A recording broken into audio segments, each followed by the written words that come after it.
महाराष्ट्रामध्ये 16 लाख कोटींची गुंतवणूक आली आहे. प्रश्न असा उपस्थित केला जातोय की त्याच्यातले 12 लाख कोटी तर भारतातल्याच कंपन्या आहेत. मग दाओसला गेले कशासाठी? की तुम्ही MOU तर खूप करता, लाखो कोटींचे करता, मग ते प्रोजेक्ट कुठं असतात? हमासपेक्षा सुद्धा वाईट परिस्थिती तिथं आहे. खरंच अशी परिस्थिती तिथं आहे का की खाली खोदलं की मधून मुर्दा निघतो, अशी परिस्थिती आहे का? ज्यांना मिसरूड फुटले नाही ते सुद्धा बंदुका काढून हवेत टाकून त्याचे व्हिडिओ बनवून करायला लागले आणि लोक त्याला लाईक करायला लागले.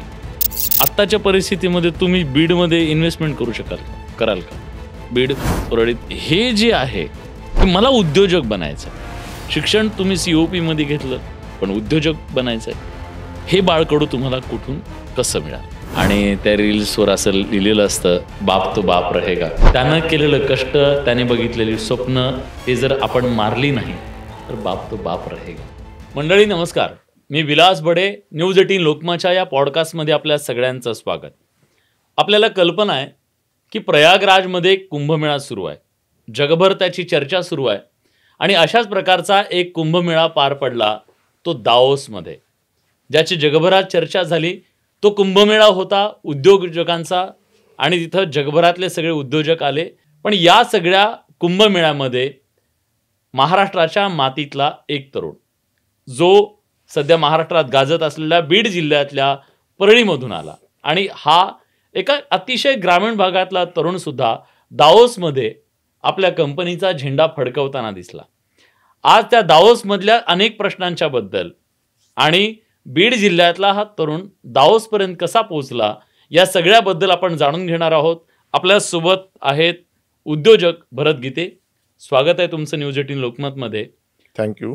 खरं तर मला प्रश्न हा पडला आणि सामान्यांना सगळ्यांनाच प्रश्न हा पडलाय की जर महाराष्ट्रामध्ये 16 लाख कोटींची गुंतवणूक आली आहे, प्रश्न असा उपस्थित केला जातोय की त्याच्यातले 12 लाख कोटी तर भारतातल्याच कंपन्या आहेत, मग दाओसला गेले कशासाठी?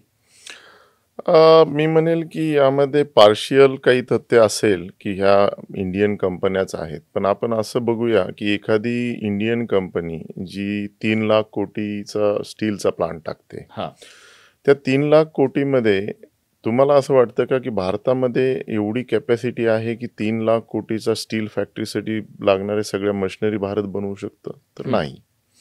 3 लाख कोटीची एवढी रक्कम भारताकडे आहे का, त्या कंपनीकडे आहे का? तर नसेल सुद्धा. तर बऱ्याचशा वेळा ह्या मशिनरी ज्या विकणाऱ्या कंपन्या आहेत त्या विदेशामध्ये आहेत. कुणी जर्मनीमध्ये आहे, कुणी इंग्लंडमध्ये बसलेलं आहे. या कंपन्यांबरोबर टायअप करून डिफर्ड पेमेंट बेसिसवर लोन घेऊन त्या कंपनीकडनं मशिनरी आणण्याचा यांचा मानस असतो. आणि ही जी त्यांची पार्टनर्स आहेत, या लोकांना घेऊन ते हा MOU करतात. का करतात? आणि याला आपण फेडरल कॉम्पिटिशन म्हणतो.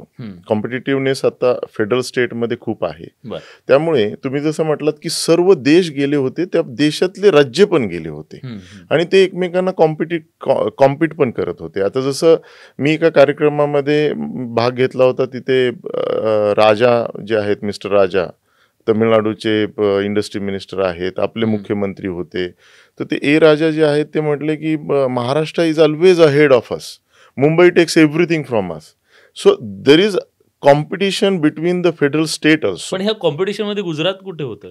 गुजरातवर तर आरोप केला जातो की ते सगळेच उद्योग पळवतात. या कॉम्पिटिशन मध्ये मला तर गुजरातचा तर तिथे हँगर किंवा स्टॉल दिसलाच नाही. ते नव्हतेच. आणि हे झाला एक भाग की मशिनरीज ज्या आहेत त्या विदेशात आणायच्यात.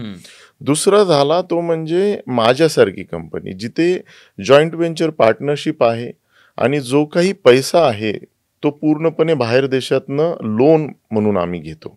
त्याला आपण फॉरेन डायरेक्ट इन्व्हेस्टमेंट म्हणतो. ही फॉरेन डायरेक्ट इन्व्हेस्टमेंट 500 कोटीची माझा पार्टनर जो आहे तो तिथल्या बँकेतनं लोन घेऊन आपल्याला या देशामध्ये देणार आहे आणि त्यानंतर आपण हा प्लांट उभा करणार आहे. त्यामुळे या लोकांना एक विश्वास बसण्यासाठी एक हा MOU, आणि MOU म्हणजे काही तुमची बाइंडिंग नाहीये, हेही लक्षात घ्या.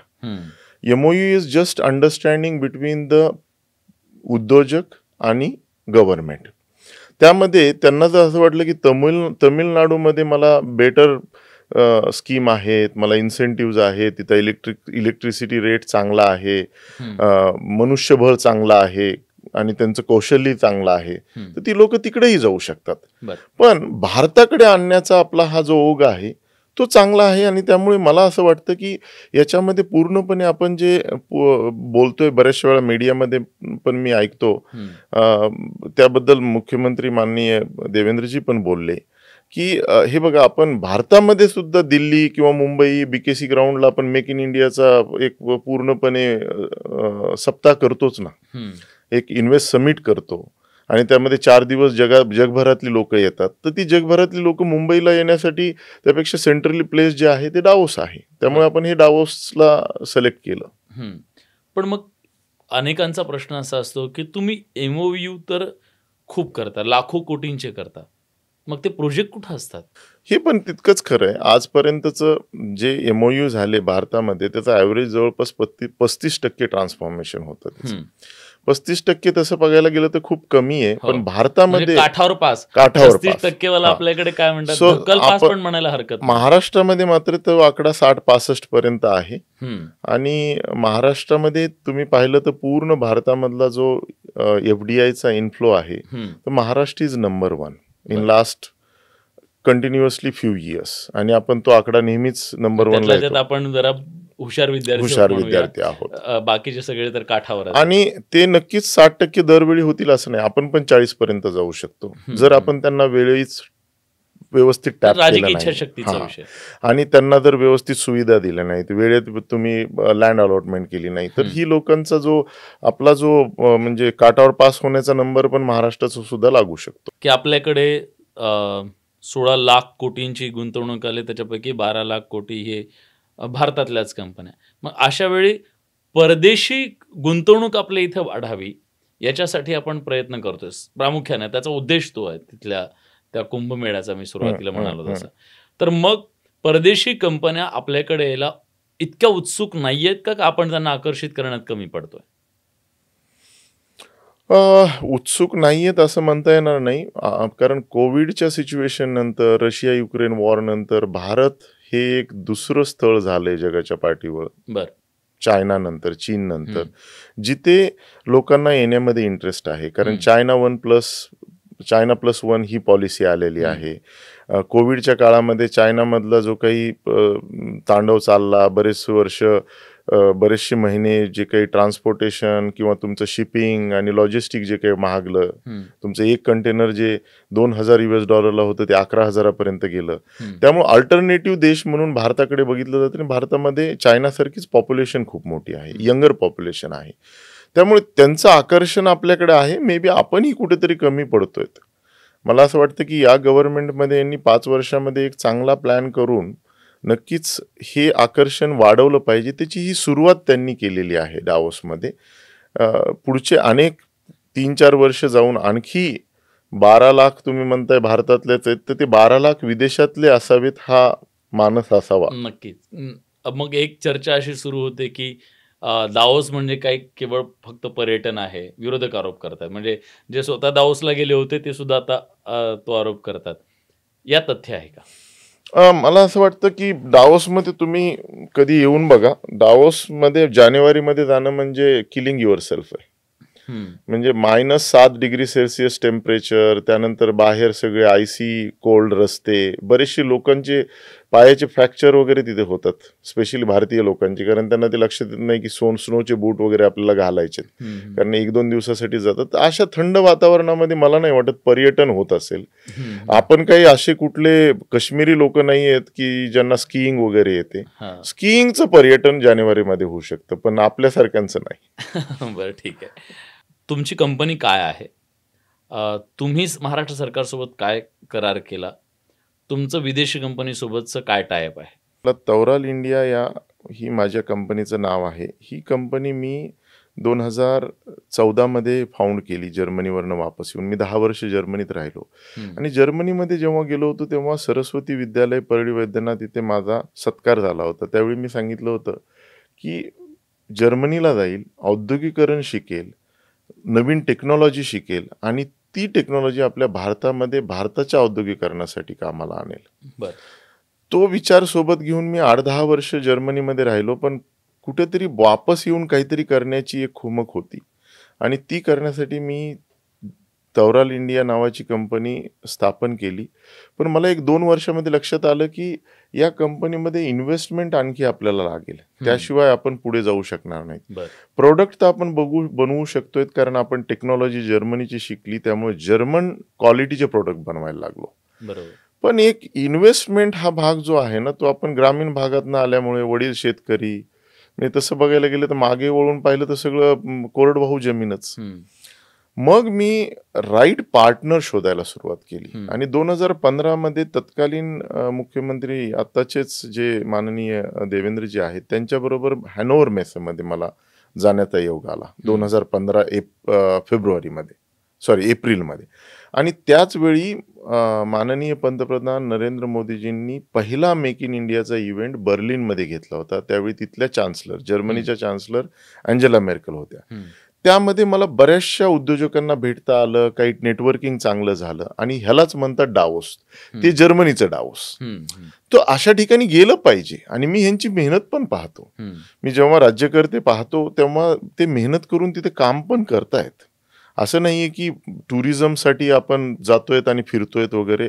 देवेंजींचा 2015चा कार्यक्रम मी बघितला होता. 11 वाजता ते सकाळी हॅनोव्हर एअरपोर्टला उतरले आणि 12ला स्टेजवर लगेच त्यांनी भाषण दिलं होतं. सो या काळामध्ये मला काही नवीन लोकांच्या ओळखी झाल्या आणि त्यामध्ये लोथार टोनीनी आपल्यामध्ये विश्वास ठेवून इथे एक 150 कोटीपर्यंत मी इन्व्हेस्टमेंट करतो म्हणून 2016 मध्ये आपण MOU केला BKC ग्राउंडला मेक इन इंडिया इव्हेंटमध्ये.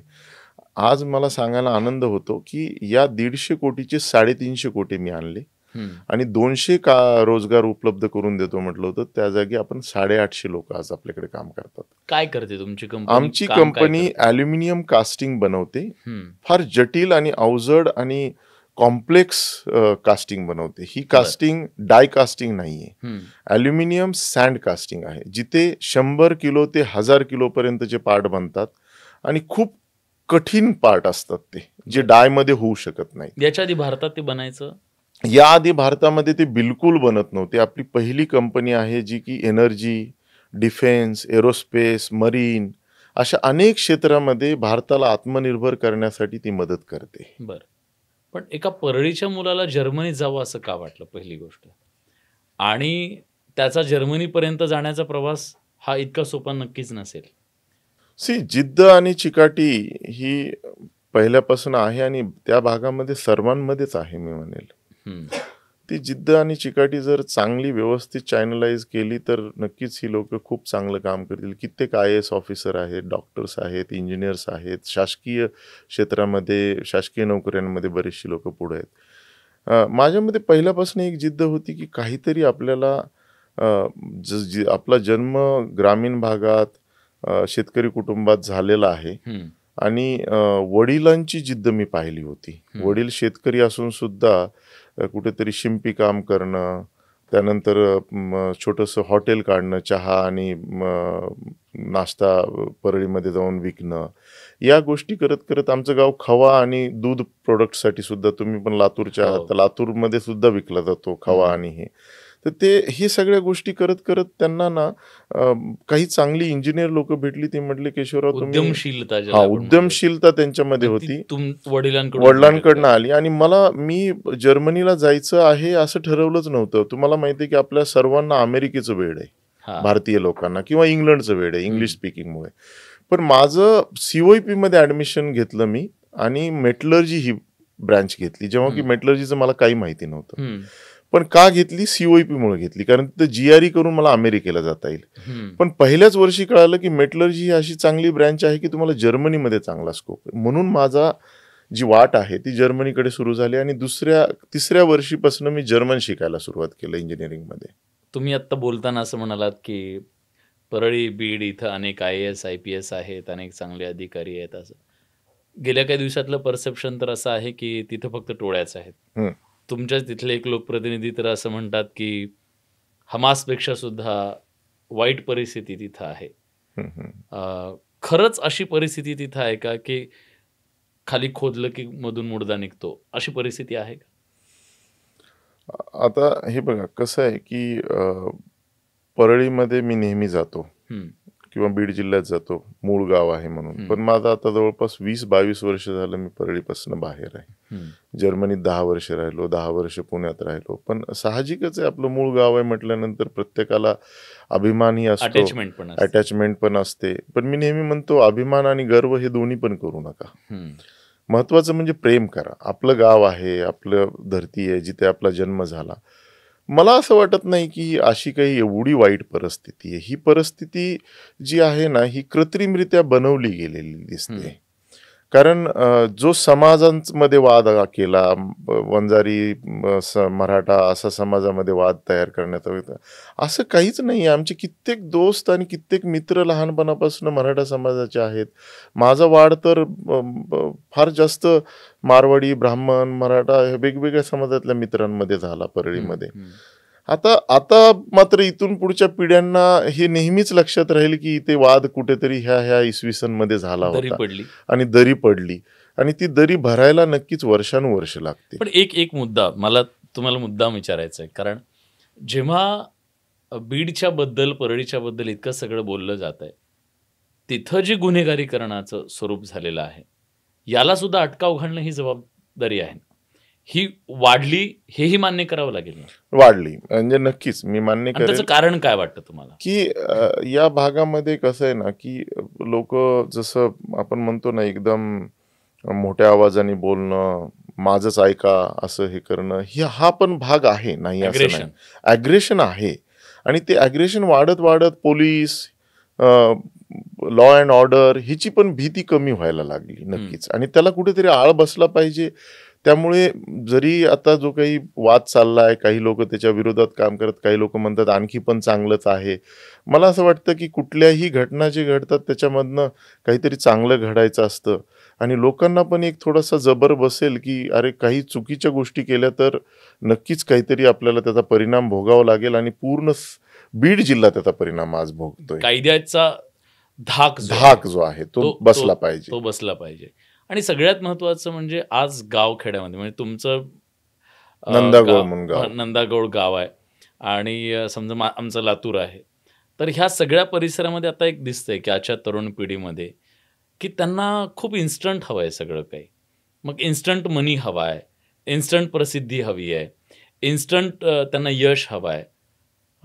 ह्या जनरेशनच्या पुढची काय आव्हानं तुम्हाला दिसत आहेत? तुम्ही तिथून आलायत म्हणून मी तुम्हाला विचारतो. साहजिकच आहे, हा प्रश्न खूप चांगला आहे. आता मी माझं उदाहरण देऊन त्याला सांगतो, कारण आता शेवटी कसं आहे ना, प्रबोधन आपले डॉक्टर APJ अब्दुल कलाम म्हटलेले आहेत, अण्णा हजारे म्हटलेले आहेत. आम्ही जे काही प्रबोधन करतो ना, त्यापैकी 1% जरी त्याचं ट्रान्सफॉर्मेशन झालं ना, तर चांगला भारत बनेल. आपण प्रबोधन कितीही केलं तरी पुढचा कसा घेतो यावर अवलंबून आहे. त्यामुळे मी माझं उदाहरण सांगतो. प्रसिद्धी, इन्स्टंट पॉप्युलरिटी, लगेच मला मोठं व्हायचंय, हे जे विचार आहेत ना, हे पूर्णपणे चुकीचे आहेत, आणि मी याच्यामध्ये बिलकुल विश्वास ठेवत नाही. कारण मी भारतामध्ये 2014ला वगैरे आलेलो आहे. तेव्हापासून सुद्धा मी कुठेतरी प्रसिद्धीच्या मार्गावर, मी जर्मनीहून आलो, मी काहीतरी करतोय. मी मागचे एक 7-8 वर्ष काम केलं.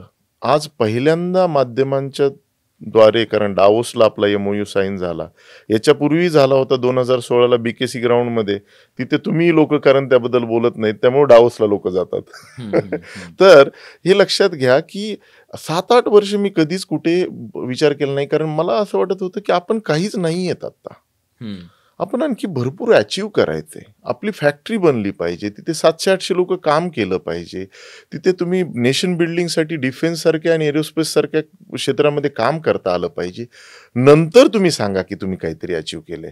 तुमच्या म्हणजे बुडाखाली काहीच नाहीये आणि तुम्ही सगळे लगेच असं 2 सेकंदामध्ये तुम्हाला मोठं व्हायचंय, राजकीय नेत्यांच्या मागे फिरून तुम्हाला मोठं होता येणार नाहीये. पण मग ज्यांना मिसरूड सुद्धा फुटलेलं नाहीये, ज्यांना घरात खायला सुद्धा भाकरी नाहीये, राहायला घर नाहीये, ते स्कॉर्पिओमध्ये फिरतायत, त्यांच्यासाठी ती एक व्यवस्था उभी राहिली. दुसरं, ज्यांना मिसरूड फुटले नाही ते सुद्धा बंदुका काढून हवेत टाकून त्याचे व्हिडिओ बनवून करायला लागले आणि लोक त्याला लाईक करायला लागले. हे काय भानगड आहे? म्हणजे आम्हाला तर ते कळतच नाही की हे त्याच्यामध्ये काय आहे ना, की जो आपण रोल मॉडेल म्हणतो ना, किंवा जो हिरोइझम जे आहे ना, हे बदलत गेलं. आता ज्या पिढ्या आहेत त्यांना जर सांगितलं की अरे तो बंदुकीची गोळी मारणारा तो हिरो आहे आणि त्याच्यामध्ये खरा दम आहे, तुम्ही एकदमच घाबरट दिसताय, असं असं सगळं वातावरण घरामध्ये बनायला लागलं तर लहान मुलं जी 7-8 वर्षाची आहेत ना, त्यांना काय विचार येणार आहे? त्यांना असं वाटेल की अरे दादागिरी केल्याशिवाय किंवा भांडणं केल्याशिवाय आपलं नाव फेमस होणार नाही. आकर्षण त्या गोष्टीचं झालं. जेव्हा की आकर्षण परळीचं 90च्या दशकामध्ये पूर्णपणे अभ्यासावर होतं. महाराष्ट्रातल्या मेरिटमधले पहिल्या 5 मधला एखादा तरी मुलगा हा वैद्यनाथ कॉलेजचा, सरस्वती विद्यालयाचा असायचा. माझ्याच 10वीच्या वेळी महाराष्ट्रामध्ये एक 7वा-8वा आमचा शौनक आडगावकर आला होता. माझं 1-2 मार्कामुळे माझं मेरिट गेलं होतं. सो अभ्यास हा फार महत्वाचा आहे हे आमच्या, मला तरी जी परळी आठवते त्याच्यामध्ये अभ्यास हा आमचा ध्येय होता. मी एक पर्सनल प्रश्न हो, विचार ना. आत्ताच्या परिस्थितीमध्ये तुम्ही बीडमध्ये इन्व्हेस्टमेंट करू शकाल का, कराल का? बीड, परळीत मी केली, उद्योजक धाडस करेल? मी केली असती. मी परळीचा आहे आणि मला त्याची अडचण आली नसती. मी केली असती. तुम्ही केली असती, पण बाकी उद्योजक कुठला करेल का आजच्या परिस्थितीत? नाही करणार ना. अरे आज तर म्हणजे बीड जिल्हा हमास आणि कुठेतरी आग लागली आहे तिथे, म्हणजे तिथे माणूस गेला की तो भस्मच होऊ शकतो, अशा प्रकारचं वातावरण आहे ना. तर बाहेरच्या माणसाला कसं काय ते, म्हणजे आज बीड जिल्ह्यातली जी मुलं आहेत ती बाहेर बीडचा म्हटल्यानंतर त्याला टुकार आहे का तू, असंच विचार करणार ना. पण मी टाकला असता, पण मी तुला मला त्याच्यामधल्या अडचणी पण सांगतो. अहो तो बीड परळीमध्ये मला स्वर्गीय गोपीनाथ मुंडेंनी विचारलं होतं, भरत जर्मनीवरून येऊन काय करणार, कुठे राहणार? मी म्हटलं परळीला राहणार. आपल्याला कारण प्रेम असतं ते. पण लॉजिकली विचार केला तर माझा जो उद्योग आहे तो भारतामध्ये याच्यापूर्वी नव्हता. पुण्यामध्ये मला हा उद्योग उभारायला मला माणसंच मिळाली नाहीत. मला ती माणसं ट्रेन करून आणावी लागली विदेशातनं. तर ते परळीला जर असतं तर ती ट्रेन करायला एवढ्या लांब, पहिल्यांदा त्यांना एअरपोर्टलाच जायला 12 तास आणि त्याच्यानंतर 12 तास विदेशात जायला. एखादा पार्ट्स जर खराब झाला तर त्याच्यासाठी वाट बघण्यासाठी मला पुण्यातनं वाट बघावी लागते, ते 1.5 दिवसाची विमानाने तो पार्ट आणता येतो. तेच जर परळीला असेल तर मला 3 दिवस वाट बघावी लागली असती. त्यामुळे ग्रामीण भागाकडे जाणं आणि उद्योगाचं विकेंद्रीकरण करणं हा माझा ध्येय आहे. आणि हे माननीय पंतप्रधान मोदींनी 2020 मध्ये नीती आयोग ह्या प्लॅटफॉर्मवर 30 उद्योजकांना बोलवलं होतं. त्याच्यामध्ये माझा एक छोटासा सहभाग होता. त्यामध्ये सुद्धा मी म्हणजे उद्योगाचं विकेंद्रीकरण, डिसेंट्रलायझेशन झालं पाहिजे. स्वित्झर्लंड सारख्या देशामध्ये रोलेक्स किंवा टिसॉट जी वॉच आहे ती 1000 ते 1500 लोकसंख्येच्या छोट्या गावामध्ये बनली जाते आणि आज आपण त्या लाखोंच्या संख्येच्या शहरांमध्ये ती वापरतो. खेड्यातली लोक ती वापरतही नसतात. तर हे विकेंद्रीकरण जे व्हायचं आहे ना, त्यासाठीच मी सुप्याला प्लांट टाकला. आता माझा पहिला प्लांट पुण्याला सक्सेसफुली रन होतोय. तुम्ही परळीकडे सरकताय म्हणजे? हा, त्या भागाकडे आहे. साधारणतः आपल्या ग्रामीण भागामध्ये शिक्षण शिकल्यानंतर पहिल्यांदा काय करायचं, तर मग आपण आधी सरकारी नोकरी कुठली मिळते का बघायचं. मग एक काळ होता डीएडचं खूप मोठं फॅड होतं. मग सामान्य विद्यार्थ्यासाठी, नंतर मग डॉक्टर किंवा इंजिनियर. सक्सेस म्हणजे काय लाईफमध्ये, सक्सेस म्हणजे काय तर डॉक्टर, इंजिनियर किंवा फार तर मग UPSC करून काही मुलं सक्सेस पाहिजे. पण उद्योजक बनणं हे जे आहे की मला उद्योजक बनायचं आहे. शिक्षण तुम्ही COP मध्ये घेतलं, पण उद्योजक बनायचं आहे. हे बाळकडू तुम्हाला कुठून कसं मिळालं आणि का बनावं वाटलं, मला उद्योजकच बनायचं? पहिलं तर आईवडिलांची नेहमीच इच्छा होती की डॉक्टर बनावं. पण अनफॉर्च्युनेटली 1-2 मार्क कमी पडल्यामुळे मी जसं म्हटलं मेरिट पण गेलं आणि दयानंदला ऍडमिशन भेटलं. मला वाटतं नेहमीच ऍडमिशन माझे सगळे ओपन मध्येच झाले. आणि दयानंद म्हटलं की इंजिनिअरिंग आणि शाहू म्हटलं की डॉक्टर मेडिकल, असं एक गणित होतं. इंजिनिअरिंगला लागलो आणि इंजिनिअरिंगला लागल्यानंतर वडिलांकडनं शिकलेली जी उद्योजकता होती, त्यांची जी जिद्द होती, त्यांनी जे खेड्यापाड्यातनं येऊन स्वतःला इस्टॅब्लिश केलं. 4थी पास आमचे वडील, पण इंजिनिअरिंगच्या ड्रॉइंग वाचायला लागले. त्यांच्या जिद्दीकडे बघितलं. रोल मॉडेल चांगला पाहिजे, मी नेहमीच सांगतो. माझे वडील हे माझे रोल मॉडेल राहिले. माझा भाऊ सगळ्यात मोठा, त्यांनी शिक्षण सोडून बाकी 5 भावंडांसाठी काम करायला लागला वडिलांबरोबर. सो काम करणे हे आमच्या घरामध्ये नेहमीच पहिल्यापासून आमची ती एक म्हणतो ना छंदच आहे. कुणी घरामध्ये गप्प बसलेलं नाहीये. नेहमीच वडील पळत राहिले. 6 मुलांना वाढवण्याचे त्यांना शिक्षण मिळालंच पाहिजे. परळीमध्ये आपण राहायला गेलंच पाहिजे. किरायाच्या घरात का होईना पण आम्ही राहिलो, पण शिक्षणाची सुरुवात परळीपासून केली. माझं तरी पहिलीपासून शिक्षण तिथं झालं. वडिलांकडे बघून नेहमी उद्योजक बनावं. आणि मी एक यामध्ये किस्सा सांगू इच्छितो. माझ्या वडिलांना जर्मनीमध्ये घेऊन गेलो 1 महिनाभर आणि त्यांनी मग त्यांच्या त्या गोष्टी सांगितल्या, की मी किराणा दुकान नंदागोळमध्ये कसं टाकलं. आणि म्हणले, हे बघ बेटा, म्हणले शिक्षण तुझं चांगलं आहे, तुझा चांगला जॉब आहे, तुझ्याकडे BMW आहे, चांगलं घर आहे जर्मनीमध्ये, पण मी म्हणेल की तू भारतामध्ये येऊन काहीतरी उद्योग करावा आणि 4 लोकांना रोजगार द्यावा. धोतर टोपीवाला हो, माणूस धोतर तुम्ही जर्मनीत नेला हो, आणि तिथं हो. त्याने तुम्हाला ते बाळकडू दिलं. आणि धोतर टोपी घालूनच फिरायचे तिथे सुद्धा. पण एक आहे, आपल्या भागातल्या सगळ्या लोकांना म्हणजे भूताला घाबरत नाहीत, पण इंग्रजीला घाबरतात. इतकं मोठं ते भूत डोक्यात बसलेलं आहे. तुम्ही तर इंग्रजीच्या पलीकडे जर्मन हे केलं. आजच्या तरुणांना तुम्ही काय सांगाल? ही जी भीती आहे त्यांच्या मनात, एक न्यूनगंड आहे. विशेष मेसेज आपल्यातर्फे देऊ इच्छितो विलासजी, की याच्यामध्ये हा न्यूनगंड जो आहे ना, तो सर्वांमध्ये असतो. मी जेव्हा इंजिनिअरिंगला COEP सारख्या म्हणजे नामांकित संस्था, 170 वर्षाची परंपरा, सर विश्वेश्वरय्या भारताचे पहिले इंजिनियर तिथं शिकून गेले. भारताचा पहिला इंजिनियर हा तिथला आणि इंग्रजांनी बनवलेलं ते कॉलेज.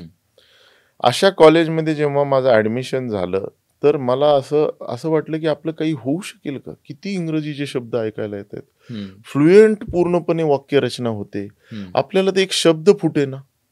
म्हणजे इन्स्टिट्यूशनलायझेशन म्हणायचं म्हटलं तर आपली फार म्हणजे परेशान व्हायची. तर अशा वेळी याच कॉलेजमध्ये मी सांगू इच्छितो, कारण ती जिद्द, चिकाटी आणि लीडरशिप क्वालिटी जे तुमच्यामध्ये चांगले आहेत ना, त्यामुळे त्या कॉलेजमध्ये 2000 पैकी 1800 मतदान घेऊन GS झालो सगळ्यात शेवटच्या वर्षी COEP मध्ये. आणि भीती मनामध्ये न बाळगता पहिले 3-4 वर्ष काही इंग्रजी शिकलो नाही, पण नंतर एकदा ध्यास घेतल्यानंतर पूर्णपणे टाइम्स ऑफ इंडिया न्यूजपेपर वाचणे, मग एकांतामध्ये बाजूला घेऊन त्याचं पूर्णपणे वाचन करणे, चुकत असेल बऱ्याचशा वेळा फ्लुएन्सी मॅच होत नाही. तुम्हाला इंग्रजीचे शब्दही माहिती असतात, पण ते बोलता बोलता आपली बोबडी वळते आणि तिथे तुमचा कॉन्फिडन्स खचतो. आणि त्याची प्रॅक्टिस केली. मी पूर्णपणे आपल्या ग्रामीण भागातल्या येणाऱ्या लोकांना सांगू इच्छितो, विद्यार्थ्यांना सांगू इच्छितो, की भीती बाळगू नका, वाचन करा, एकांतात बसा आणि मोठ्याने वाचा इंग्रजी. जर्मनी हा एक देश असा आहे ना, की जर्मन चुकीचं जरी बोलला तरी तुम्हाला मोटिवेट करतात. ह्या भारतामध्ये होत नाही, अनफॉर्च्युनेटली. हसतात, त्यांच्याकडे कधीच हसत नाहीत. खूप चांगली जर्मन बोलतोय आणि तुमचंच वाक्य रिपीट करून तुम्हाला करेक्ट करतात न कळत.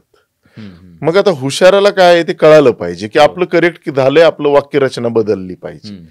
तर मी नक्कीच हा मेसेज देऊ इच्छितो, की घाबरू नका. तुमच्यामध्ये लीडरशिप आणि तुमच्याकडे मागे जर वळून बघितलं तर कोरडवाहू जमीन आणि दुष्काळ भाग, त्यामुळे तुमच्याकडे लूज करायला फार जास्त नाही, म्हणून घाबरू नका.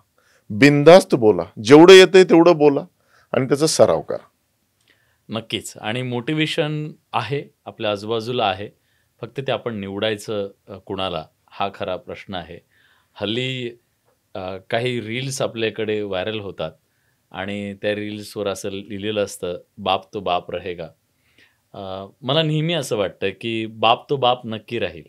कधी जर त्या बापाच्या कष्टाचं चीज करू शकलो आपण, तर त्या तो बाप बाप रहेगा.